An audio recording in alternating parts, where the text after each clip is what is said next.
السلام علیکم ورحمۃ اللہ وبرکاتہ۔ ایک بہن کا سوال نیل پالش کے حوالے سے ہے کہ ناخنوں پر نیل پالش لگی ہو تو وضو کا کیا حکم ہوگا۔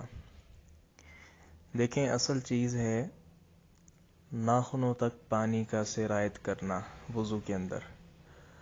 تو وہ آپ نے کوئی مہندی لگائی ہو یا کوئی ایسا رنگ لگایا ہو تو پانی نیچے تک تہہ تک سرایت کرتا ہے، پہنچتا ہے۔ لیکن نیل پالش اس کی کئی صورتیں ہو سکتی ہیں، چونکہ اس کے اجزاء ترکیبی کا ہمیں علم نہیں ہے، تو وہ سامنے ہو تو پھر زیادہ فیصلے میں آسانی ہو سکتی ہے۔ تو یہ آپ جانچ لیں، ناخنوں پر لگائیں نیل پالش، اور اس کے بعد اس پر جب وہ خشک ہو جائے تو پانی لگائیں۔